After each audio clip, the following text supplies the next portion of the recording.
Hey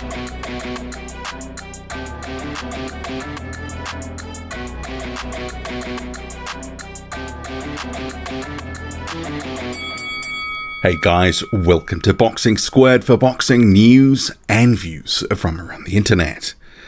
Why? Why has Alen Babic vs Lucas Browne been confirmed for Dillian Whyte's undercard 30th of October in the United Kingdom? This is not a good fight. I'm not on board with it, and I think this is dangerous, and we're going to get to that. But first, the news proper in terms of the announcement. So you can see here on screen, Babic versus Browne. Alen Babic saying, "The next conquest is upon us, my armada." Lucas Big Daddy Browne, although past his prime, and the fact that he has to mention that he's past his prime, and you know, the A side really will mention that because they're admitting that the guy's not as good as he used to be and probably not very good at all. So he says, although past his prime, still demands respect, which he had throughout his career. High percentage of KOs doesn't come. You gotta have it. The power is the last to go, and I'm gonna give him every chance to land, because Savage, I ain't backing up for nobody. I hope you're ready for carnage. I want blood, I want chaos, and I'm going to give it all to you. I'm going to remind you that this is a spectator sport, and we do everything we can to please. We who are about to salute you. Hashtag bouncers, gladiators, boxers. Alen Babic there. And then moving on to Lucas Browne. So there's a post here. It's all happening, battle of the bouncers, and then adding a whole bunch of people. And then he has this clip here, which he's posted to his social media. Hope everyone's well. As you may have may not heard, the fight between myself and Alen Babic is on, which is great. So it's the battle of the bouncers.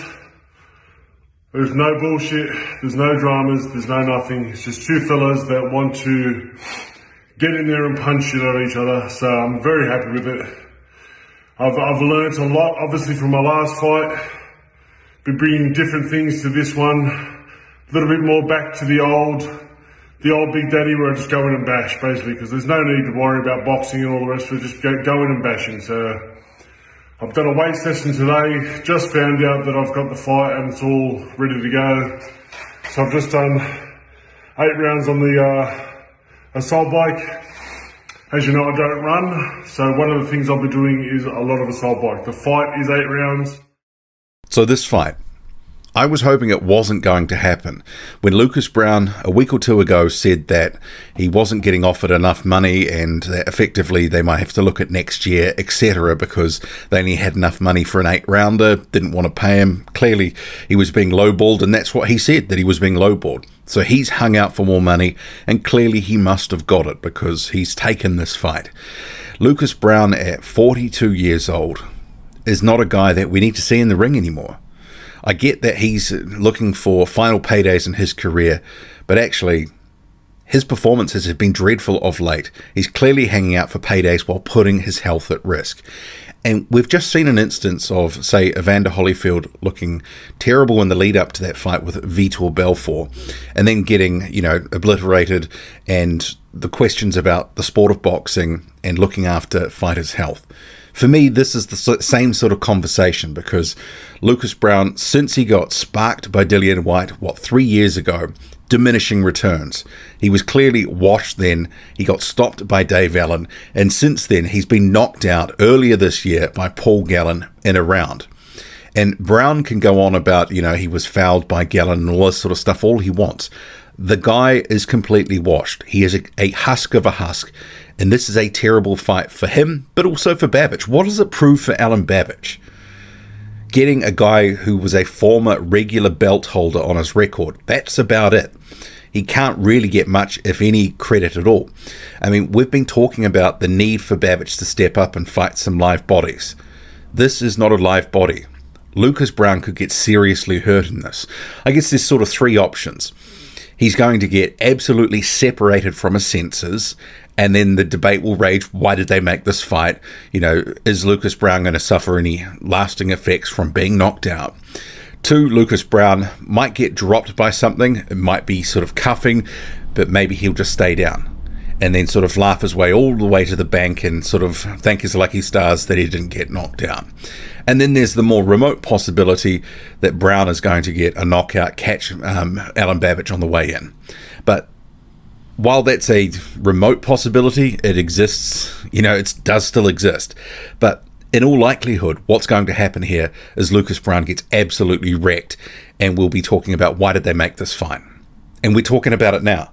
I mean, I know when this was talked about as being off the cards because Lucas Browne said he was being lowballed, most people were saying, well, thank goodness, Lucas Browne is going to avoid another knockout. He's not going to, you know, potentially have some lasting damage from another bad KO.